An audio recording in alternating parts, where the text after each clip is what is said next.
ಸರಿ, ಹಾಗಾದರೆ ಹೇಳು, ಎಲ್ಲಕ್ಕಿಂತ ದೊಡ್ಡ ಧನ ಯಾವುದು? ವಿದ್ಯೆ.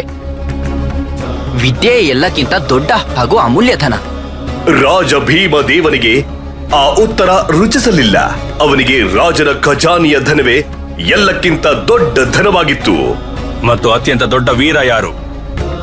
ದಾನವೀರ. ಚಾಣಕ್ಯನ ಈ ಉತ್ತರ ರಾಜ ಭೀಮ ದೇವನಿಗೆ ಕೋಪ ತರಿಸಿತು. ಚಾಣಕ್ಯ ತನ್ನ ಸಂಪನ್ನತೆ ಹಾಗೂ ವೀರತ್ವವನ್ನು ಕುರಿತು ಹಾಸ್ಯ ಮಾಡುತ್ತಿರುವಂತೆ ಕಾಣಿಸಿತು. ಮಹಾಮಂತ್ರಿಗಳೇ, ನಿಲ್ಲಿ.